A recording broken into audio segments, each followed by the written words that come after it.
नमस्कार दोस्तों, फिल्मी वार्तालाप में आपका स्वागत है।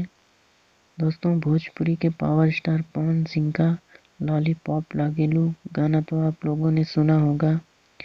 ये बहुत बड़ा सॉन्ग है जो कि भोजपुरी का नंबर 1 सॉन्ग है और ये इंटरनेशनल में बजने वाला सॉन्ग है और बजता है ये हमेशा।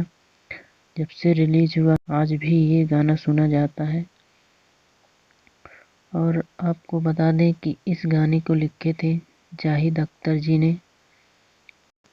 और पवन सिंह जी के फैंस को यही इंतज़ार था कि एक बार फिर से जाहिद अख्तर और पवन सिंह की जोड़ी देखने को मिले। तो दोस्तों, इंतज़ार ख़त्म हो गया है। बहुत जल्द नए साल में आपको पावर स्टार पवन सिंह और जाहिद अख्तर का गाना आप लोगों के बीच आने वाला है, जो कि ये जानकारी खुद जाहिद अख्तर अपने फेसबुक अकाउंट से दिए हैं।